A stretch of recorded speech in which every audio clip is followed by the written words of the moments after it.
मैं रोहित कुमार और आप देख रहे हैं इंसाफ एक्सप्रेस। आज हम मोहाली शहर के एक ऐसे ऑफिस के बारे में, एक ऐसे इमिग्रेशन ऑफिस के बारे में बात कर रहे हैं जो शायद उसके दिमाग में से कानून का जो डर है वो पूरी तरह निकल चुका है और वो लगातार पुलिस की आंखों में धूल झोंकता हुआ पुलिस की नाक के नीचे बैठा अपना कनाडा वर्क परमिट का काम कर रहा है। हम अपने कई एपिसोड्स में आपको बता चुके हैं कि हम हर वीक में हर उस ऑफिस का भांडा आपके सामने फोड़ेंगे। हमारा काम सिर्फ रिपोर्ट करना है, उनके एविडेंस पुलिस को देना है, आप तक सच्चाई लेके आना है। कार्रवाई करना पुलिस का काम है, हमारा नहीं है। और ये सच है, ये कड़वा सच है कि पुलिस, मोहाली की पुलिस इन लोगों के खिलाफ किसी भी तरह की कोई कार्रवाई नहीं करेगी। ये सच है, ये आपको मान के चलना पड़ेगा। अगर आप इन दफ्तरों में अपने वीजे के लिए आते हैं तो सबसे पहले ये बात आप भूल जाइए कि आपकी मदद जो है वो पुलिस करेगी। किसी भी तरीके से मोहाली की पुलिस आपकी मदद नहीं करेगी। तो आज हम जिस ऑफिस के बारे में बात कर रहे हैं उसका नाम है step up education. Consultancy licence है, कंसल्टेंसी लाइसेंस नंबर है 141। बड़े सोफिस्टिकेटेड तरीके से ये ऑफिस जो है मोहाली के अंदर काम कर रहा है। इसके काम करने का तरीका बहुत अलग है। इसने अपना एक YouTube चैनल भी बनाया हुआ है स्टेप अप एजुकेशन के नाम पे, जिसपे ये बच्चों के स्टूडेंट वीज़ा के बारे में आपको बहुत गहनता से आपको बताते हैं कि किस तरीके से जो कनाडा, ऑस्ट्रेलिया, न्यूजीलैंड का वीज़ा जो है वो ये ऑफिस आपको लगवा के दे सकता है। एक चोर ही होता है, एक ठग ही होता है। चाहे वो अच्छे काम करे तो अच्छे काम करने की वजह से उसके बुरे कामों को ढांपा नहीं जा सकता। स्टेप अप एजुकेशन अपना नाम फेसबुक पर बदल के, अपनी आईडियों को बदल के लगातार कनाडा वर्क परमिट की एड्स देता था। जब हमने उन नंबरों पर कॉल करी तो हमें पता चला कि ये ऑफिस जो है मोहाली के फेज 5 में है, स्टेप अप एजुकेशन। उनकी पूरी रिकॉर्डिंग्स जब हमारे पास आई, हमें पता चला कि वो लगातार वर्क परमिट का काम कर रहे हैं। सबसे पहले मेरी उनके एक कर्मचारी है कोई रोहित, उससे बात हुई तो उसने मुझे वर्क परमिट पर ब्राजील भेजने की बात करी। ब्राजील वर्क परमिट है पर ही नहीं, PR दिलाने तक की बात करी कि वो कुछ पैसों में आपको ब्राजील जो है वो पहुंचा देगा। थोड़ा और बात करने के बाद उसने मेरे को अमेरिका तक की PR दिलाने का और वर्क परमिट दिलाने की बात कर डाली।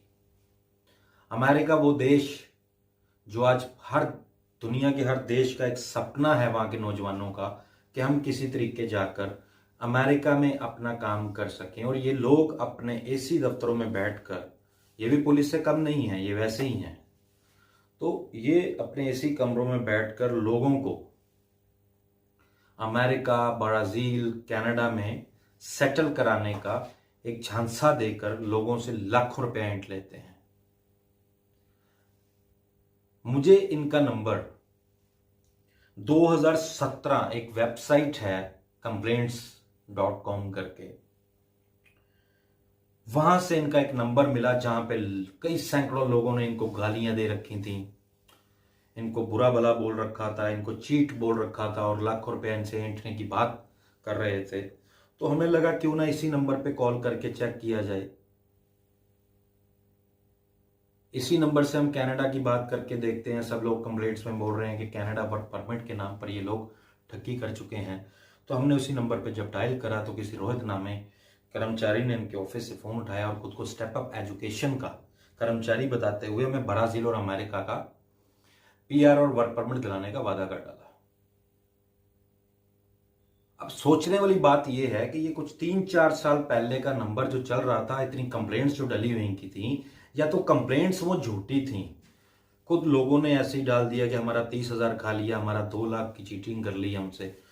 तो इसके बारे में जब हमने आगे बढ़ने की कोशिश की तो उसके बाद से वो नंबर बंद हो गया, क्योंकि अनफॉर्चुनेटली ट्रू कॉलर पे हमारा नंबर पंजाब का शो कर रहा था। और ये लोग, ये इमिग्रेशन वाले लोग, ये नीच और नंगी मानसिकता के लोग, जो बड़े बड़े रसूख के साथ, लोगों के संरक्षण के साथ, हो सकता है कि पॉलिटिशियंस के संरक्षण के साथ ये लोग धंधा कर रहे हैं अपना वर्क परमिट का। ये पंजाब के लोगों को डील नहीं करते।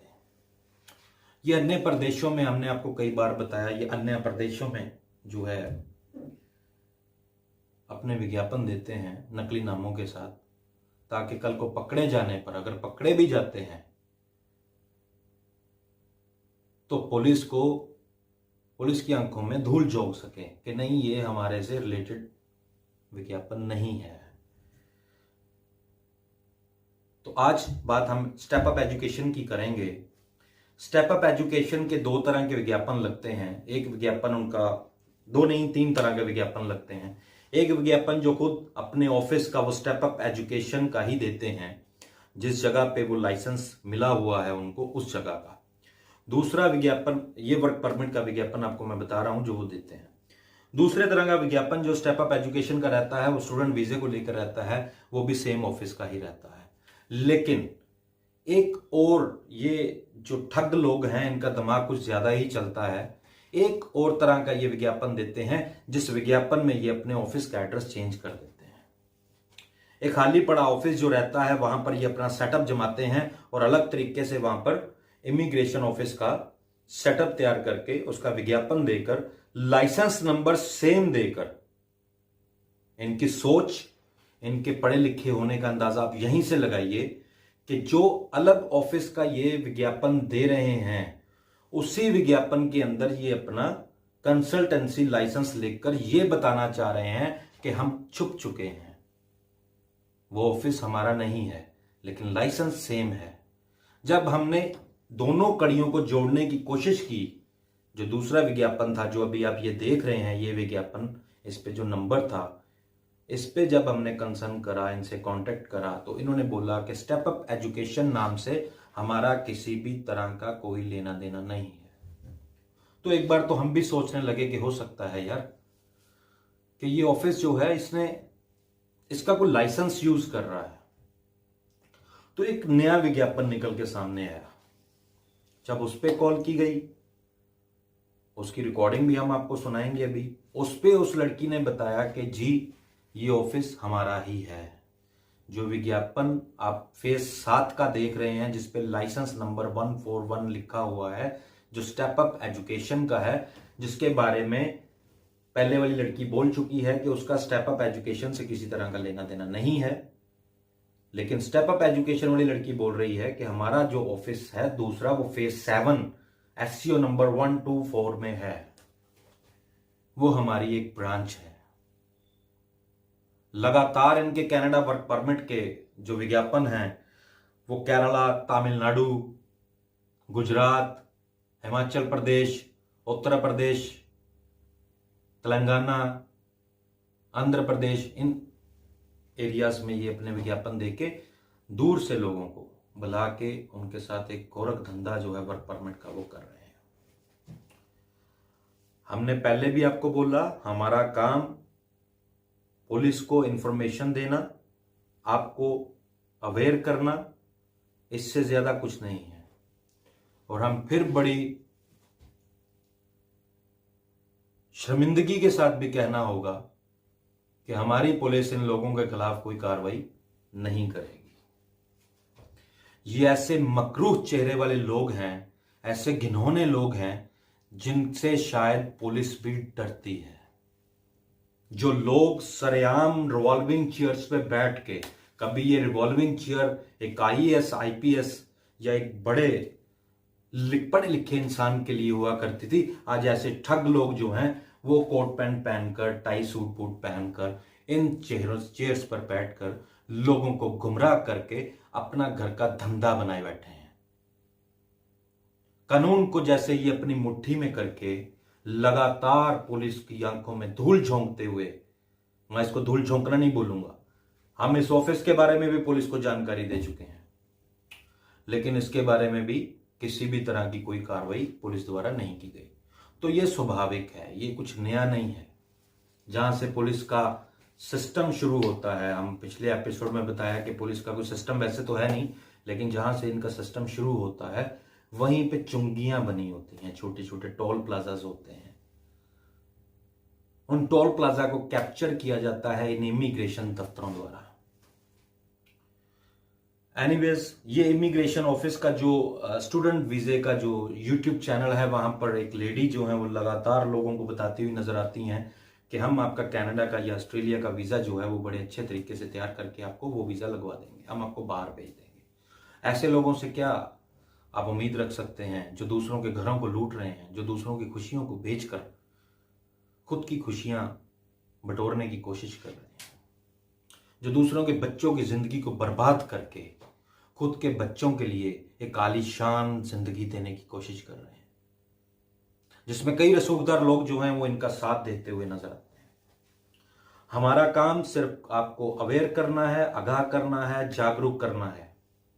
हम फिर बड़ी जिम्मेदारी के साथ अपने इस एपिसोड में भी कहते हैं कि स्टेप अप एजुकेशन जो है, स्टेप अप एजुकेशन जो है, कंसल्टेंट या जो भी वट एवर ये हैं, ये एक नंबर के चीटेड हैं। इनके पास मत जाइए, आप अपनी जिंदगी को बर्बाद कर डालेंगे, अपने माँ बाप की कमाई हुई जमा पूंजी को आप व्यर्थ कर देंगे, आप इसको खत्म कर देंगे। और शर्म आनी चाहिए हमारे जिले की पुलिस को, जो हमेशा अपनी पीठ थपथपाती नजर आती है। एक ऐसी अनक इन पुलिस वालों के ऑफिसर्स की गर्दन में फंसी होती है, एक सरिये की तरह। ये झुककर नहीं देख सकते, ये पीछे मुड़कर नहीं देख सकते, इनको लुटते हुए लोग नजर नहीं आते, इनको बेचैनी नजर नहीं आती। ये पुलिस वाले सिर्फ अपनी गर्दन में एक सरिया डाले हुए सीधे चलने के आदी बन चुके हैं। इनको घर में बैठकर उनके खिलाफ कोई इमिग्रेशन कोई या कुछ भी लगाइए आप, लैंड ऑर्डर की जो भी स्थिति को मेंटेन करने के खिलाफ चलता हो, इनको इनके ऑफिस के अंदर जानकारी चाहिए, इनको एविडेंस भी चाहिए, तो ही शायद ये अपनी गर्दन का सरिया थोड़ा सा टेढ़ा कर सके। ये वो पुलिस है जो पिछले कई सालों से मैं देखता आ रहा हूं कि ये इमिग्रेशन ऑफिसर्स पे पर्चे तो देती है, लेकिन कोशिश करती है कि समझौते हो जाए। कई इमिग्रेशन दफ्तरों के ऊपर केसेस दर्ज हैं, लेकिन आज भी वो इमिग्रेशन ऑफिस जो है वो बड़े धड़ल्ले से चल रहे हैं। कई समाज सेवी संस्थाएं जो हैं वो पिटती हुई नजर आती हैं, बवेला करती सड़कों पे नजर आती हैं। एक दो दिन पहले भी एक केस सामने आया। जमीर मर चुका है क्या तुम लोगों का? धब्बा बन चुकी है ये वर्दी आज शरीफ लोगों के लिए। स्टेप अप एजुकेशन, जिनका एक ऑफिस एससीओ नंबर जो शो ये करते हैं 124 फेज 7, जिनका लाइसेंस नंबर 141 MC2 मोहाली में है। एक ऑफिस जो इनका रजिस्टर्ड ऑफिस है, उसका कंसल्टेंसी लाइसेंस इनका शायद फेज 5 का है। लेकिन वर्क परमिट के नाम पर ये लोग जिस तरीके से काम कर रहे हैं, आप अभी सुनेंगे, आप सारी रिकॉर्डिंग सुनेंगे, आप सारे विज्ञापन देखेंगे इनका, और इनका चेहरा देखकर शायद आपको भी शर्म आ जाए कि ये लोग अपने YouTube चैनल बना के किस तरीके से इनकी जो कर्मचारी लड़कियां हैं या कर्मचारी लोग हैं, वो आपको स्टूडेंट वीजे पे बाहर भेज पाएंगे। How can this possible? अभी आप इनका रिकॉर्डिंग भी सुनिएगा, इनके वो विज्ञापन भी देखिए। ये लगातार स्क्रीन पे इनके विज्ञापन जो हैं वो चल रहे हैं, आप इसको बार बार देख सकते हैं। हम अपने हर एपिसोड में हर उस इमिग्रेशन के बारे में जो कंसल्टेंसी लाइसेंस पर वर्क परमिट का धंधा कर रहा है, उसके बारे में आपको जानकारी देते रहेंगे। हमें पुलिस से किसी भी तरह की कोई भी उम्मीद नहीं है कि वो इनके खिलाफ कोई कार्रवाई करेंगे, लेकिन हम आपको जागरूक करते रहेंगे। अब देखना यह होगा कि पुलिस का ये जो गर्दन में डला हुआ सरिया है, ये कब तक ठीक होगा, इनको आम जनता की जो परेशानियां हैं वो नजर आएंगी। कब तक ये लोगों को अब लोगों से दूरी बना के इनके ऑफिसर्स रखेंगे। आज की डेट में एक एसएचओ को मिलना ऐसा होता है जैसे किसी डीजीपी को मिलने जा रहे हैं, और डीजीपी को मिलने का मतलब आप प्रधानमंत्री को मिलने जा रहे हैं। ये है पंजाब पुलिस, जिनके कारनामे टाइम टू टाइम आपके सामने आते भी रहते हैं, लेकिन अभी उन कारनामों पे बात करने का टाइम नहीं है। वीडियो काफ़ी लंबी होती जा रही है। बात सिर्फ हम कर रहे थे स्टेप अप एजुकेशन की, क्योंकि हमारे पुलिस के कई मित्र कह रहे थे कि भाई कोई प्रूफ है तो बताओ। तो हमने ये सोचा कि पुलिस को बताने की बजाय क्यों ना मैं जनता को बताएं हम लोग कि कौन सा ऑफिस मोहाली में क्या धंधा कर रहा है। पुलिस की मदद करने का मतलब है एक दीवार में एक कील गाड़ के उसके ऊपर सर मार देना, क्योंकि इन लोगों को ना तो कुछ समझ में आता है, ना इनको कुछ दिखता है। इसलिए अपनी एनर्जी वेस्ट करने की बजाय क्यों ना हम लोग अपनी एनर्जी आपको अवेयर करने में लगाएं। आप अवेयर रहेंगे तो इनसे बचे रहेंगे। स्टेप अप एजुकेशन पूरी जिम्मेदारी के साथ, मैं फिर बोलता हूं, एक नंबर का फ्रॉड और चीटेड ऑफिस है जो वर्क परमिट के नाम पे लोगों को वर्गला रहा है। अब देखना यह है कि आप इनके पास क्यों और कैसे जाते हैं। बस एक रिक्वेस्ट मेरी ओर है कि अगर इन दफ्तरों में आप जाते हैं, जो आज तक हम अपने एपिसोड्स में बता चुके हैं, आगे भी सैकड़ों ऑफिस हैं, यहीं पे बात खत्म नहीं हो जाती। Sector 70, phase 2, phase 11, phase 9, phase 10, ऐसे कई इमिग्रेशन ऑफिस हैं। इवन फेज 3 जो छोटा सा एरिया है, वहां पे भी ऐसे कई इमिग्रेशन ऑफिस हैं। फेज 5 में 70 सेक्टर तो खैर मंडी ही बना हुआ है। तो इन सारे सैकड़ों ऑफिस का हम हर वीक आपको एक एक करके इंफॉर्मेशन देते रहेंगे।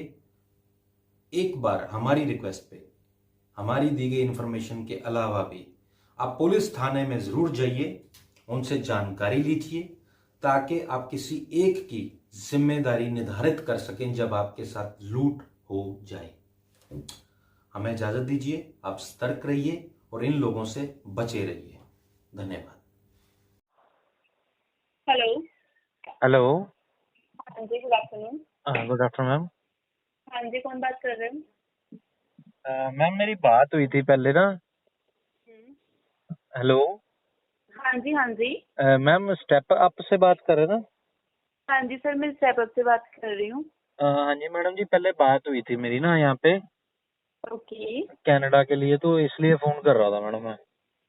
ओके, आपके ऑफिस में किससे बात हुई थी सर? मैम मुझे नाम तो याद नहीं है अभी, कोई मैडम थे, कोई एडें वगैरह भी ओके उन्होंने भेजी थी मेरे को, तो फिर मैं ओके थोड़ा छुट्टी वगैरह नहीं मिल पा रही थी मेरे को ऑफिस से ना। ओके, क्या फैक्ट्री। आप ऑफिस आके गए हो सर पहले? नहीं मैडम, आना था मैंने ना। ओके, आपकी किस रिगार्डिंग बात हुई थी सर? मैडम कनाडा के रिगार्डिंग हुई थी कि 2 साल की नौकरी मिल जाएगी वहाँ पे। ओके, आपकी सर मैम से ये बात हुई थी? मैम कुछ अभी याद नहीं मेरे को ना। ओके, नाम आठ की आठ 10 दिन हो गए मैडम मेरे। नाम क्या है सर आपका? नरेश। नरेश। ओके, कहाँ से बात कर रहे हो सर? मैडम तेलंगाना से। तेलंगाना से बात हाँ कर जी रहे हाँ हो? जी मैडम। ओके, हाँ जी बोलिए। तो मैडम मैंने ये पूछना था कि मतलब जैसे अभी मेरे कुछ वो दोस्त वगैरह थे, वो जा रहे थे मतलब किसी दफ्तर के थ्रू, तो ये पूछना था कि मैडम वो तो मतलब जल्दी हो जाएगा उनके साथ ही, मतलब उनको 45 हाँ। दिन का टाइम दिया मैडम उन्होंने ना वर्क परमिट कनाडा के लिए। हाँ। तो मुझे ये था कि मेरा भी अगर साथ में ही हो जाता उनके मैडम। ओके, कनाडा का वर्क परमिट। कौन सी सिटी में जा रहे हैं वो? हाँ जी मैडम। कौन सी सिटी में जा रहे हैं सर वो? मैडम सिटी का तो नहीं मेरे को पता मैडम जी। ओके, नाम क्या बताया सर आपने अपना? नरेश मैडम। नरेश जी। ओके, तेलंगाना से बात कर रहे हो? हाँ जी हाँ जी ठीक है।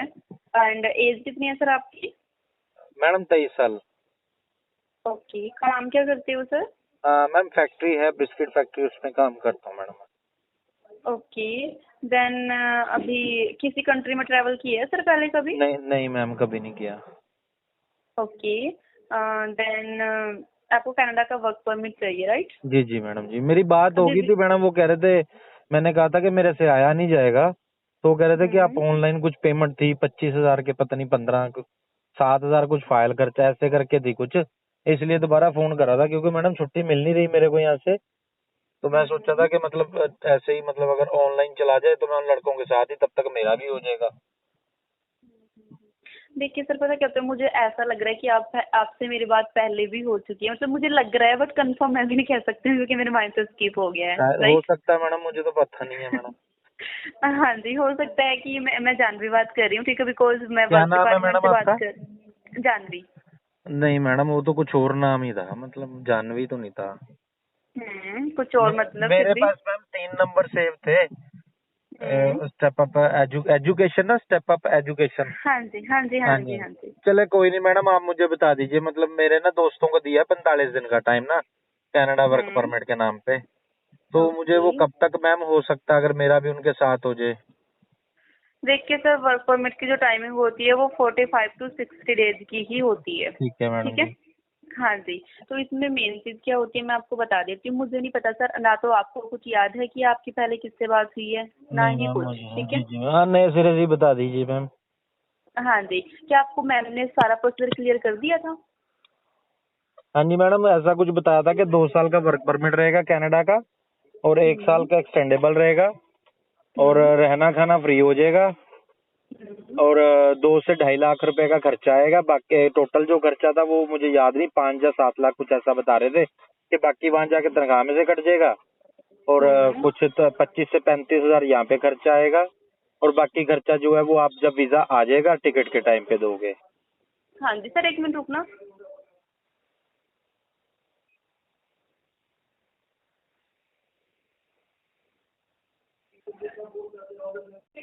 ਤੁਸੀਂ ਜਿਸ ਵਿਅਕਤੀ ਨਾਲ ਗੱਲ ਕਰ ਰਹੇ ਹੋ ਉਸਨੇ ਤੁਹਾਡੀ ਕਾਲ ਨੂੰ ਹੋਲਡ ਤੇ ਰੱਖਿਆ ਹੋਇਆ है। कृपया करके लाइन पे बने रहो। आप जिस व्यक्ति से बात कर रहे हैं उसने आपकी कॉल को होल्ड पर रखा है। कृपया लाइन पर बने रहें। The person you are speaking with has put your call on hold. Please stay on the line. ਤੁਸੀਂ ਜਿਸ ਵਿਅਕਤੀ ਨਾਲ ਗੱਲ ਕਰ ਰਹੇ ਹੋ ਉਸਨੇ ਤੁਹਾਡੀ ਕਾਲ ਨੂੰ ਹੋਲਡ ਤੇ ਰੱਖਿਆ ਹੋਇਆ है। कृपया करके लाइन पे बने रहो। आप जिस व्यक्ति से बात कर रहे हैं उसने आपकी कॉल को होल्ड पर रखा है। कृपया लाइन पर बने रहें। The person you are speaking with has put your call. Hello. Hello. हाँ जी हाँ जी मैम। हाँ जी, सॉरी सर, एक्चुअली मुझे आपकी कॉल होल्ड पे करनी पड़ी, ठीक कोई है। बात नहीं मैडम जी। हाँ जी। ठीक है सर, देखिए तो मैं ना मैडम मैं ऐसे कह रहा था, मेरे से ना पेमेंट का तो हो गया अरेंज, बस मुझे छुट्टी लेने में दिक्कत आ रही है मैडम। तो मेरी बात सुनिए, देखो पता है क्या होता है कि आप बात कहीं से भी कर रहे हो, आई नो आप तेलंगाना से बात कर रहे हो, ठीक है, बट आपका जो प्रोसीजर मैं आपको बता देती हूँ, आपका क्या प्रोसीजर रहेगा, ठीक है। 45 to आपका 6 डेज का प्रोसेसिंग टाइम होगा, ठीक जी है। जी मैडम। जैसे आप सोच करते हैं, आज अपना ऑफर लेटर अप्लाई किया, after 72 hours, within 72 hours यानी कि 72 घंटे के अंदर आपका ऑफर लेटर हमें मेल पे रिसीव होता है। जिस दिन आपका ऑफर लेटर आता है, आपको फाइलिंग से कॉल आती है, सर आपका ऑफर लेटर आ गया है, ठीक है। जी हाँ जी। तो जब सर आपका ऑफर लेटर आ जाता है, देन आपको ऑप्शन दिया जाता है, सर आप ऑफिस में आइए, बिकॉज सर देखिए आपका जो ऑफर लेटर होता है उसके ऊपर जो बारकोड होता है उसको स्कैन करके ही आप सब कुछ ऑनलाइन चेक कर सकते हो कि ये मेरी कंपनी है, ये उसकी लोकेशन है, ये इस कंपनी ने मुझे सिलेक्ट किया है, ये कंपनी मुझे सैलरी देगी, और ये कंपनी सर मुझे प्रोवाइड कराएगी, फूड अकोमोडेशन देगी कि नहीं देगी, सब कुछ आप ऑनलाइन चेक करते हो, ठीक है। जी जी मैडम। हाँ जी। तो इसमें सर जो हम, अगर जैसे आपने बताया कि मैम आपका मैं दूर से हूँ, मैं नहीं आ सकता, तो इसमें हम प्रोसीजर क्या करते हैं कि हम स्टार्टिंग में आपका लेजर नंबर क्रिएट होता है, उसकी सर एक मिनट प्लीज। हाँ जी मैम।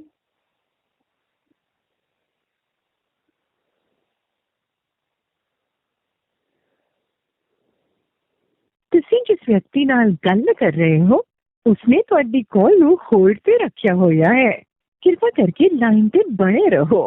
आप जिस व्यक्ति से बात कर रहे हैं उसने आपकी कॉल को होल्ड पर रखा है। कृपया लाइन पर बने रहें। The person you are speaking with has put your call on hold. Please stay on the line. ਤੁਸੀਂ जिस व्यक्ति ਨਾਲ हेलो। हाँ जी हाँ जी मैम। हाँ जी सर, सॉरी एक्टिव नहीं होगा, ठीक है। हाँ जी।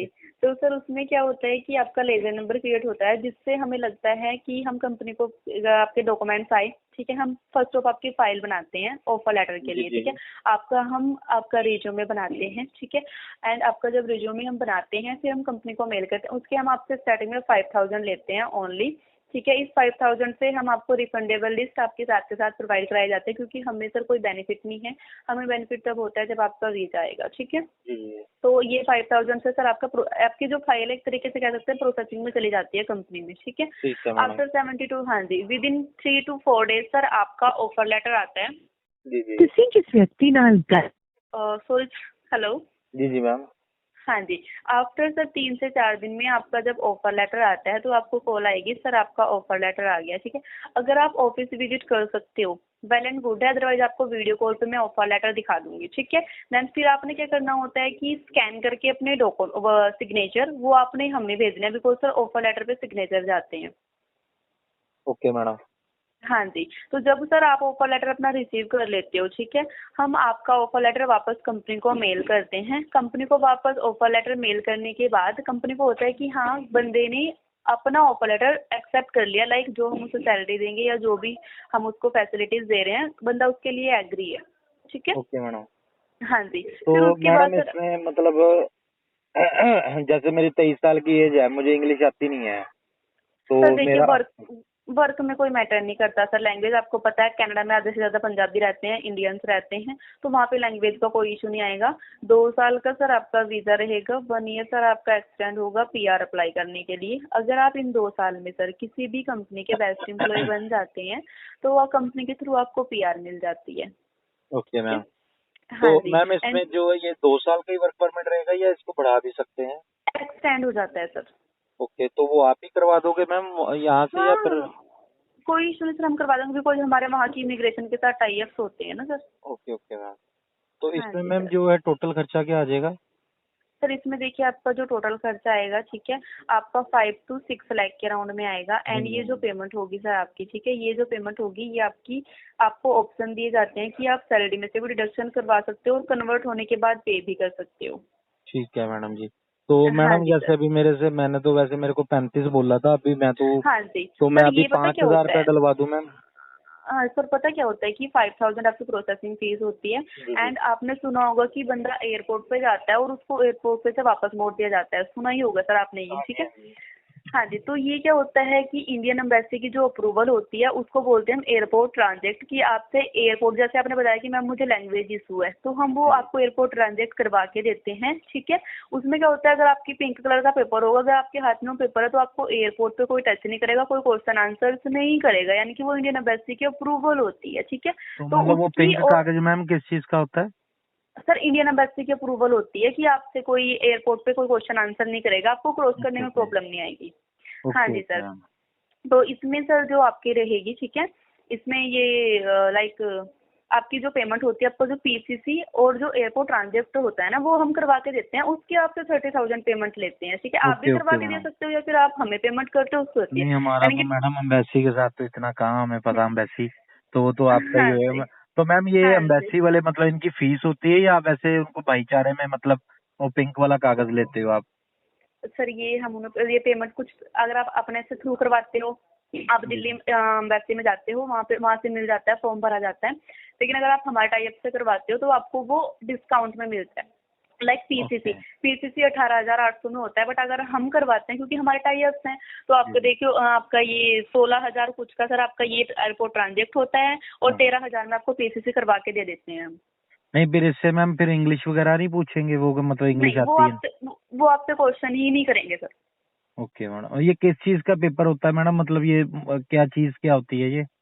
सर ये इंडियन एम्बेसी की अप्रूवल होती है कि इसमें सब कुछ एक्सप्लेन करके लिखा होता है कि आप कनाडा में इस जगह जाओगे, आप वहाँ पे जाके ये करोगे, आप इतने दिन यहाँ पे स्टे करोगे, आप ये सब कुछ उसमें एक्सप्लेन करके लिखा होता है। Okay okay madam.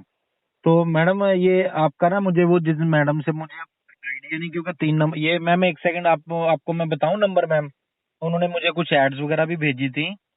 हाँ सर, आप मुझे नंबर बता दो। ये है मैम 854493 854493 31 31 451। 451, ओके। एंड तो दूसरा नंबर सर, हाँ जी मैम। दूसरा नंबर।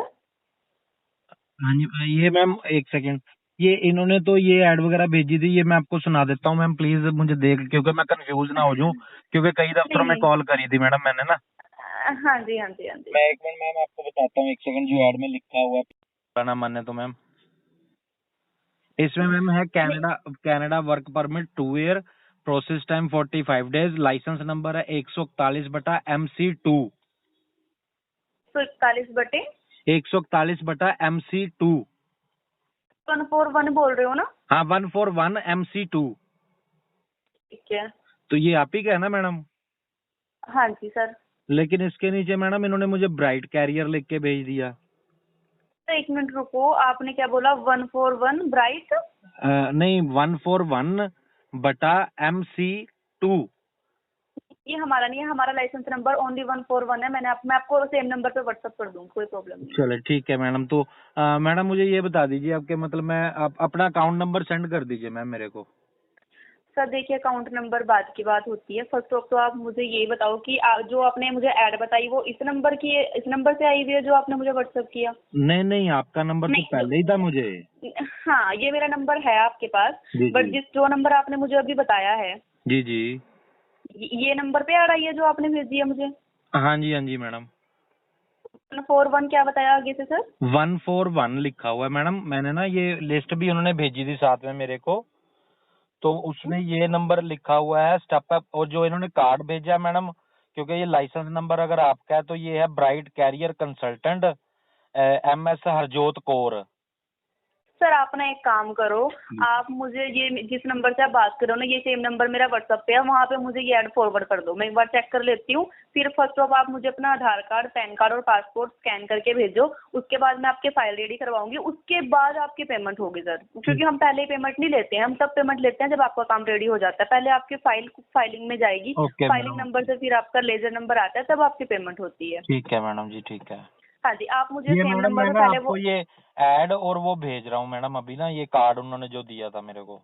हाँ जी, और फिर इसके बाद आप मुझे आधार कार्ड, पैन कार्ड और पासपोर्ट भेजो, मैं आपकी फाइल फॉरवर्ड कर देती हूँ फाइलिंग में। ठीक है। जैसे आपकी फाइल रेडी होगी मैं आपको कॉल कर दूंगी, तो आप पेमेंट कर देना, ठीक है? ठीक है मैडम जी। तो मैडम ये मैं ना ओके। आपको 5 मिनट ये भेज रहा हूँ, 5 मिनट बाद आपको कॉल करता हूँ मैडम फिर। हाँ जी सर, आप ना मुझे एक चीज़ और क्लियर कर दो। जी जी। जैसे आपने बताया कि आपकी पहले भी सेम नंबर से बात हुई है, ठीक है, आपको मैम ने अच्छी तरह से सर्टिफाइड कर दिया था फिर तो? क्योंकि देखिए सर, मैं किसी की से होता है ना कि जैसे मैम मैंने ऐसे था आपको मैडम, मैं बता देता हूँ। मैं ना तब जॉब कर रहा, मतलब ड्यूटी पे था, तो मैंने हम्म, तब फोन करा था फेसबुक पे देख के ना। तो उसके बाद मैंने उनको बोला था कि मैं आपको कॉल बैक करता हूँ। फिर उन्होंने, फिर जी, मेरी उनसे बात हो नहीं पाई। फिर उनके बाद दोबारा मैंने कॉल करा था, तब उन्होंने डिटेल बताई थी पेमेंट वगैरह की। मुझे नाम नहीं पता, अगर ये नंबर आपका ही है तो मैडम फिर आपसे ही बात हुई होगी, लेकिन मुझे लगता नहीं हाँ आपकी जी, आवाज से कि मेरी बात हुई होगी आपसे। लेकिन मैडम ये है कि आप जो बात बता रहे हो ना, सेम वही बात थी, फिर आप ही से हुई होगी बात मैडम फिर मेरी। हाँ जी। नहीं सर, पता है क्या होता है कि आपको पता है, आप भी जॉब करते हैं, हम भी जॉब हाँ करते जी हैं, हाँ जी ठीक है। मैडम। मैं सीनियर डिपार्टमेंट से बात कर रही हूँ, बट कंपनीज में क्या होता है, हर एक बंदे की अलग अलग कमिटमेंट होती है। तो अगर मैम से आप सर्टिफाइड हैं तो फिर मैं अब ये भी कंफर्म नहीं कर सकती हूँ कि आपकी किससे बात हुई है, ठीक है। तो आप जो मैंने आपको बताया, आप उससे सर्टिफाइड हो सर? हाँ जी मैडम, फुली सेटिस्फाइड हूँ। बस मेरे को थोड़ा सा मैम प्लीज मेरे को ना एक चीज कंफर्म कर देना। मैं थोड़ा सा हम्म, लिटिल बिट सा कंफ्यूज हूँ बस, क्योंकि बताओ ये जो बताओ। मैडम, ये जिस नंबर से मुझे कॉल आया था, ये 85 जो मैंने लिखवाया आपको, हम्म, इन्होंने मैडम जो मुझे ये लाइसेंस नंबर दिया 141, हम्म। ये सेम आपका है और सेम ही उनका है? मैं ये कंफ्यूज हूँ। आप ना मुझे दोनों फॉरवर्ड कर दो, और ठीक है, और मैं खुद ही कंफर्म कर लेती हूँ। आप मुझे एक बार फॉरवर्ड करो, मैं अभी चेक कर रही हूँ। जी जी, एक सेकंड मैम, एक सेकंड मैम। आप मैम फोन मत काटना, पे मेरी छुट्टी खत्म हो जाएगी, मैं लंच टाइम पे झूठ बोल के बाहर निकला हूँ। ये मैम देखिए जरा, ऐड भेजी मैंने आपको। 1 मिनट रुको सर, मैं 1 मिनट रुकना, अभी चेक करती हूँ।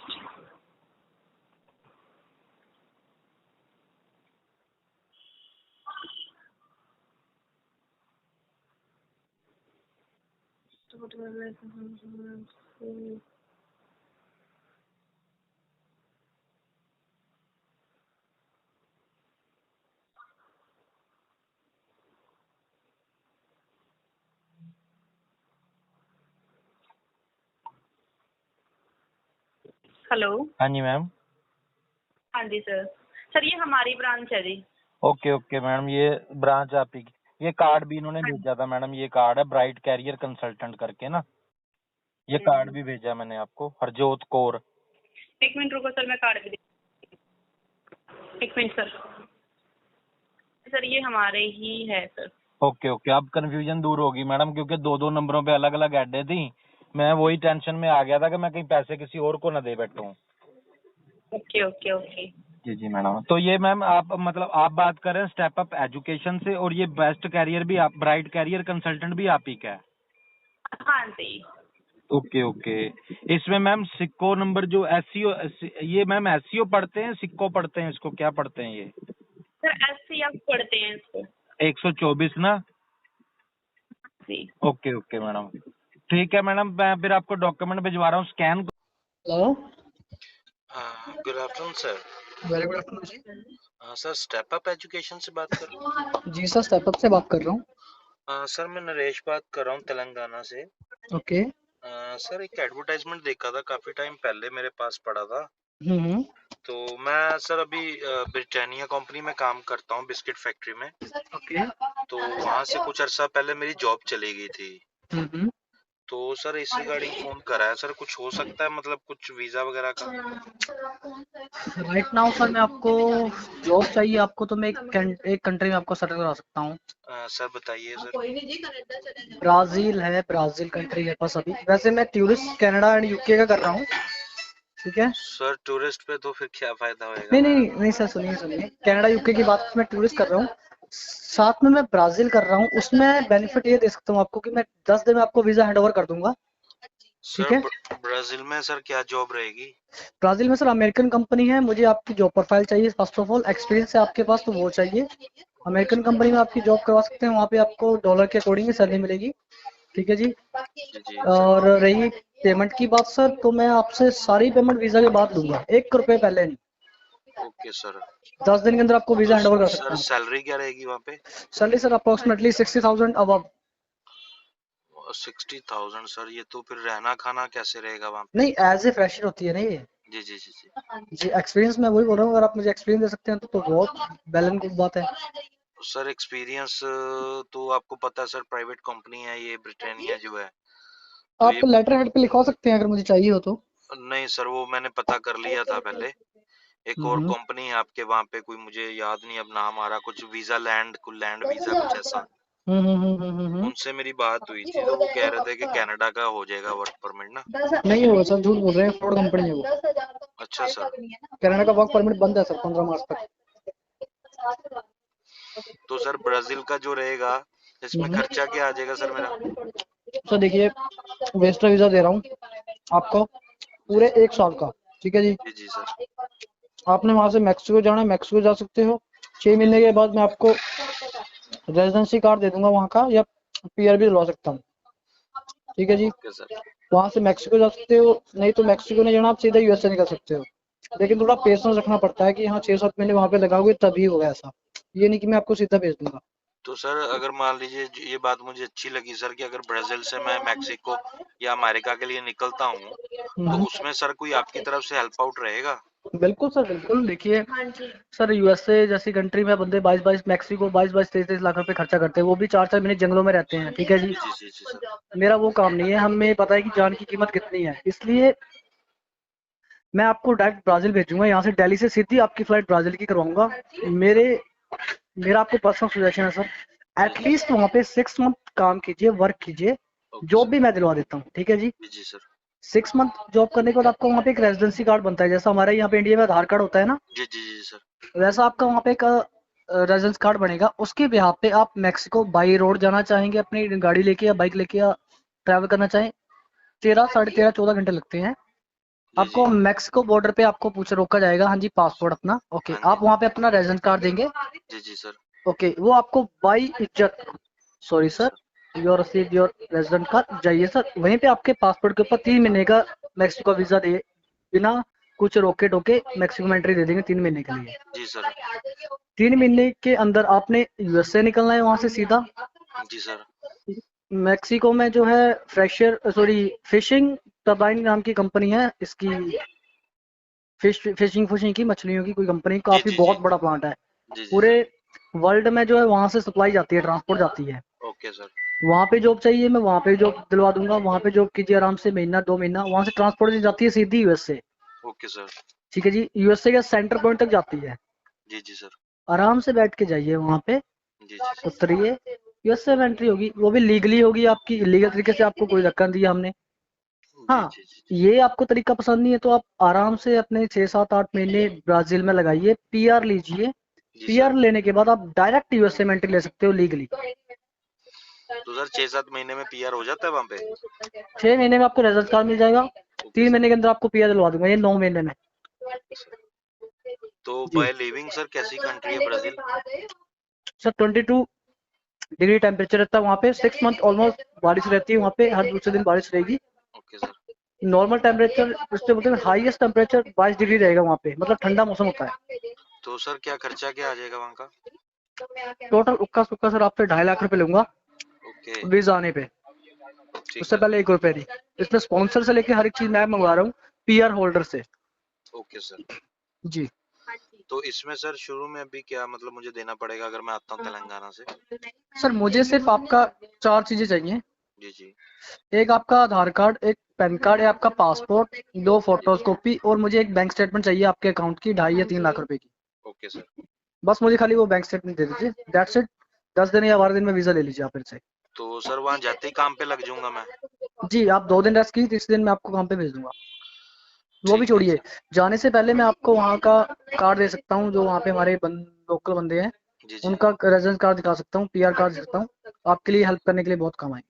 तो सर अगर जैसे मान लीजिए कि आप बता रहे थे कि मतलब यूएसए डायरेक्ट अगर जाना हो तो सर उसमें भी मैं रिस्क ले सकता हूँ अगर 22 23 लाख, क्योंकि हमारे यहाँ तेलंगाना में जो ऑफिसेज हैं सर अमेरिका के लिए हम्म। वो इवन 50 से 60 लाख रुपए ले लेते हैं अमेरिका में पहुंचाने का। Seriously sir? हाँ जी, ज्यादा ही ले लेते हैं, मैं तो कम बता रहा हूँ सर। सर मैं 35। मेरा भी एक फ्रेंड गया है, वो वहां पे उसने अभी ट्रक परचेज किया है खुद का।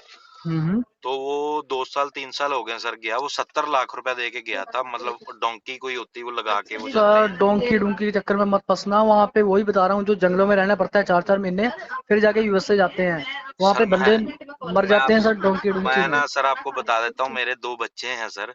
जी तो जी मैंने बहुत कोशिश करी है, मतलब यहाँ पे जॉब अब कोरोना की वजह से कोई कंपनी नहीं दे रही, जी जी। तो जो थी वो भी चली गई। अब पिछले 4 5 महीने से मैं फ्री बैठा हूँ। मेरे पास प्रॉपर्टी है, मैं सोच रहा था कि उसको सेल करके कुछ बिजनेस कर लूं खुद का। Okay sir, your good name? Naresh sir. Naresh. Naresh ji देखिए, मैं एक आपका छोटा भाई होने के नाते देता हूँ, मैं पिछले 6.5 साल से कंसल्टेंट का काम कर रहा हूँ, मैं हमारे 7 ऑफिस हैं, ठीक है जी। मेरे पास अच्छे से अच्छा बंदा भी आया, बुरा से बुरा बंदा भी आया, ठीक है जी। ऐसे ऐसे बंदे आए कि पूछिए मत, आप जो बता रहे हो ना कि हाँ ऐसा ऐसा, प्लीज सर बाई रिक्वेस्ट आपसे कि ऐसा काम मत कीजिएगा, थोड़ा पेशेंस रख के जाइए, सब कुछ होता है काम। आपको यूएसए के लिए चाहिए, मैं आपको डायरेक्ट यूएसए भी भेज सकता हूँ, कोई बड़ी आप बात नहीं है। डायरेक्ट वाला कर दीजिए सर, वो ज्यादा बढ़िया रहेगा मेरे को। सर वहाँ पे फिर पैसा ज्यादा लगता है ना, बात ये है। सर पैसे मैं खर्च दूंगा, आपने 23 24 लाख बोला है सर, मैं 30 देने को तैयार हूँ। ओके। आपको एडवांस लेना है आप एडवांस लीजिए, कोई दिक्कत नहीं है मेरे को, बस मुझे अमेरिका पहुंचा दीजिए किसी तरीके। तो वो ना अभी आप वर्क परमिट पे ही होना चाहिए, वर्क मेरे हम्म। को जाते काम मिल जाए वहां पे। जी। क्योंकि तो मेरे पास आप सर यहाँ पे जो प्रॉपर्टी है वो अप्रोक्स उसकी ज्यादा वैल्यू तो है नहीं, हमारे यहाँ पे तो 2 2.5 करोड़ रुपए की वैल्यू है उसकी। हम्म। अगर उसमें से आधी प्रॉपर्टी बेच के भी करूंगा तो आपको पता है सर आज के समय कोई ऐसा बिजनेस नहीं है जिसमें करोड़ रुपए भी इन्वेस्ट करके बंदा लाख रुपए महीना कमा ले। बिल्कुल सर, बिल्कुल अग्रीड सर आपकी बात से। ठीक है ना, तो इसलिए मैं सोच रहा था कि अगर थोड़ा बहुत बेच के मैं अगर 30 40 50 लाख भी किसी को देता हूँ। अभी मेरा जो फ्रेंड गया है वहां पे उसको 2 साल हो गए हैं सर, वो अब वहां पे टेम्परेरी पीआर पे है हम्म। और उसने खुद का ट्रक परचेज कर लिया, तो लगभग महीने में 6 से 7 लाख रुपया वो अपने घर पे भेज रहा है। Obviously sir. तो अभी मान के चलिए 1 साल में उसने जो लगा हुआ पेमेंट था वो पूरा कर लिया अपना। हम्म। तो रिस्क जिंदगी में अगर नहीं लूंगा सर तो मैं आगे नहीं बढ़ पाऊंगा, मेरे बच्चे यहीं रह जाएंगे। तो अग्रीड इस सर। जी जी सर। आपको यूएसए जाना है, ठीक है जी। जी जी मैं आपको लीगली यूएसए भेजता हूँ। जी आपने जी 30 लाख भी सर बहुत बताया, मुझे इतना भी नहीं चाहिए सर, जी जी जितना बनता है उतना लूंगा। हाँ, जी अलग बात है कि आपका वीजा निकलवाने के बाद आप खुशी से लेके जाएंगे, वो अलग बात है सर। जी जी जी ठीक है जी। जी। जी। आप तो यूएसए चाहिए, आप अकेले जाना चाह रहे हैं ना, फैमिली के साथ नहीं ना? नहीं नहीं फैमिली नहीं सर। ओके सर, और एक वन मोर थिंग, ये आपको ये वाला नंबर कहाँ से मिला आपको, ये मेरे वाला? सर ये मैंने बताया था, एक एडवर्टाइजमेंट थी काफी पुरानी थी, तब हम जॉब कर रहे थे, हम्म। तो तब ये नंबर मिला था सर, मेरे पास सेव था वीजा के नाम से, कनाडा वीजा के नाम से सर। ओके। तो इसलिए फिर मैं सबको ही कॉल कर रहा था। तो अभी एक ऐड देखी मैंने वीजा लैंड के नाम पे, उनको फोन करा, वो मैडम है वहाँ पे कोई अमिता शर्मा करके, उन्होंने बोला कि वर्क परमिट करवा देंगे, 6 लाख रुपए का करीब खर्चा आएगा। सर झूठ बोल रहे हैं, कनाडा का वर्क परमिट अभी बंद है। ठीक है, सभी कंट्री का बंद है, क्योंकि सर बिकॉज कनाडा की वर्क परमिट की बात करूं सर 25 लाख रुपए लगता है, वो भी गारंटी नहीं होती कि वर्क परमिट मिलेगा। हाँ ये अलग बात है कि किसी का कोई बाहर रिलेटिव हो तो लीमिया ऑथोराइजेशन करवा दे 6-6.5 लाख रुपए में। जीआईसी प्रोली सर अप्रोक्सीमेटली $1000 की होती है। ये सारे जिसको बोलते हैं ना एजेंट जो बैठे हैं हमें बनाते हैं। तो मेरा बोलना है कि कोई भी कभी अप्लाई कर रहा है तो सबसे पहले अपना लैपटॉप या मोबाइल उठा के साइटों पे विजिट कीजिए सर, वहाँ पे फुल इन्फॉर्मेशन दी होती है। जी जी सर। जी हाँ, वो ये बात अलग है कि किसी का जुगाड़ होता है, सेटलमेंट होती है, बट इतनी भी नहीं होती है कि हाँ डायरेक्ट एम्बेसी से सेटलमेंट कर ले कोई बंदा साहब। हाँ हाँ। जी तो सर अमेरिका में अगर डायरेक्ट जाता हूँ तो क्या खर्चा आ जाएगा? डायरेक्ट सर अप्रोक्सीमेटली आपका, अगर मैं एज ए टूरिस्ट भेजूँ तब तो मैं आपको 1-1.25 लाख में भेज सकता हूँ। ठीक है, अब आप वर्क परमिट की बात कर रहे हैं, वर्क जी। परमिट के लिए अप्रोक्सीमेटली मुझे 18-20 लाख रुपए लगेगा। ओके, नहीं सर टूरिस्ट पे तो मैं कहाँ भागता रहूंगा वहां पे जाके। नहीं, अभी आपको एक बात और बताना चाहूंगा, यूएसए का टूरिस्ट वीजा भी सर 10 साल का कर दिया है यूएसए की गवर्नमेंट ने। Okay sir. जी तो कितना देर रुक सकते हैं वहां पे अगर हम 10 साल का वीजा रहता? 6 मंथ कंटिन्यू, 6 मंथ के बाद आपको 24 घंटे के लिए वहां से आउट होना पड़ता है, किसी भी एक कंट्री मूव ऑन हो जाइए, दोबारा फिर आ जाइए। अच्छा, 24 घंटे के बाद वापस जा सकते हैं। हाँ तो इसमें 1 लाख से 1.5 लाख रुपए का खर्चा है। Agree, yes sir. सर फिर इसमें ही करवा दो फिर आपको। और एक काम और कर दीजिए अगर पॉसिबल है, जी जैसे बोलिए। ब्राजील का कह रहे हो आप 2.5 लाख वो हो गया ना, हम्म। तो मैं ये सोच रहा हूँ, जो मेरी सोच है, बाकी आप बेटर जानते हैं, जी मैं जी। ये सोच रहा था कि अगर 2.5 का 3 भी हो जाए तो हम्म। वहां का मुझे किसी तरीके पीआर मिल जाए। सपोज अगर अमेरिका में मैं 6 महीने के लिए हूँ तो उसके हम्म। बाद मैं ब्राजील मूव कर जाया करूँ, फिर उसके बाद वापस अमेरिका आ गए। वो भी हो सकता है बिल्कुल इजीली, कोई बात नहीं है, क्योंकि मैं आपको डायरेक्ट पीआर भी दिलवा सकता हूँ वहाँ की, ब्राजील की। तो डायरेक्ट पीआर में क्या खर्चा आएगा सर? और सर मुझे इसका कंसर्न करना पड़ेगा, क्योंकि जो पीआर अपने ब्राजील का पीआर होल्डर बंदे हैं 2, जी जी। वो मेरे पास परसों ही विजिट करके गए मेरे ऑफिस। ओके। मेरे पुराने क्लाइंट थे वो, हमने तो उनको चलो कनाडा भेजा था जी जी। 3 साल पहले, बट वो फिर स्टिल अपने ब्राजील में मूव ऑन हो गए थे, फिर वहीं पे पीआर हो गए थे, हमसे हालचाल पूछते हैं तो वो हमें बता के गए कि सर आपने मेरी हेल्प की थी, आपके लिए कोई भी हेल्प चाहिए, सेवा चाहिए तो बोलिएगा। तो खुद बता के गई मैं वहाँ का लोकल में पीआर हो चुका हूँ, किसी को हेल्प चाहिए तो एनी टाइम मेरे पास भेजिए, क्लाइंट बोला मैं हेल्प कर दूंगा उनकी। ठीक है सर। जी तो आप एक दफा सर पता कर लीजिए, मेरे को भी बता देना आप। मैं ओके। फिर ब्राजील और अमेरिका दोनों का, अमेरिका का आप टूरिस्ट करवा दो मेरा, हम्म। और वहां का सर मेरे को फिर पीआर करवा दो आप। ओके, तो अभी आपकी प्रेजेंट लोकेशन कहाँ की है सर? सर अभी मैं इस समय तो जलंधर से बात कर रहा हूँ। ओके। जलंधर में भी कंपनी है, ब्रिटेनिया की ही है वो। तो हम्म। यहाँ पे मैं आया था। तो हम्म। अभी इन्होंने, मैं क्योंकि सर देखो काफी अरसा वहाँ पे 7-8 साल जॉब करा है मैंने, हम्म। तो यहाँ पे मैं, इनके जॉब्स ओपन हुई थी, इन्होंने एड्स दिया था वहाँ पे तेलंगाना में, हम्म। तो यहाँ के लिए आया था। लेकिन यहाँ दिक्कत ये आ रही है सर कि यहाँ रहने में बहुत प्रॉब्लम आ रहा है मेरे को। अच्छा। जो सैलरी इतनी है नहीं, वो सारा रहने खाने में निकल जाता है। ओके, अभी तो आप वन टाइम मेरे मैं ऑफिस विजिट कर सकते हैं सर, वन चंडीगढ़ टाइम ही मोहाली आ में। पाऊंगा सर, बार बार नहीं आ पाऊंगा, मैं नहीं भी नहीं यही सर, कहने वाला देखिए था। मैं भी वही बंदा हूँ कि हम किसी की ना टाइम की वैल्यू को समझते हैं सर। जी जी। जी, तो आप वन टाइम मेरे ऑफिस में विजिट कर सकते हैं, तो बताइए कब तक? सर आप बता दीजिए, मुझे मंडे को आ जाता हूँ मैं। श्योर सर, आप मंडे को ऑफिस में विजिट कीजिए। जी जी सर। मैं आपको अपना पर्सनल नंबर देता हूँ, मेरा पर्सनल नंबर, ये तो मेरा ऑफिशियल नंबर है, कभी इधर उधर पड़ा रहता है तो स्टिल अभी मेरे पास मिल गया तो मैंने कॉल पिक कर ली। ओके मैं सर, आपको अपना ओके। पर्सनल नंबर देता हूँ सर। दे दीजिए सर, इसी पे आप कॉल कर दीजिए मेरे को एक बार। ओके, एंड व्हाट्सएप नंबर आपका यही है? यही है WhatsApp number sir. Okay sir, okay. ठीक है, thank you sir. And sir my, मैं नाम किस नाम से सेव करूं सर? ये नंबर भी सेव रहे, मैं दोबारा फिर कॉल कर लूंगा, फिर नहीं मुझे पता चलेगा क्या बात। नहीं आप ना इस नंबर को डिलीट कर सकते हैं, कोई दिक्कत नहीं है, मैं आपको अपना खुद का पर्सनल नंबर देता हूँ जो 24/7 मेरे पास रहता है। माई नेम अच्छा इज रोहित। Okay sir. जी, एंड मैं आपको नंबर देता हूँ, अभी मिस कॉल कर देता हूँ अपने नंबर से। ठीक है सर, ठीक है। जी जी। ठीक है, थैंक यू सर। या यू वेलकम सर।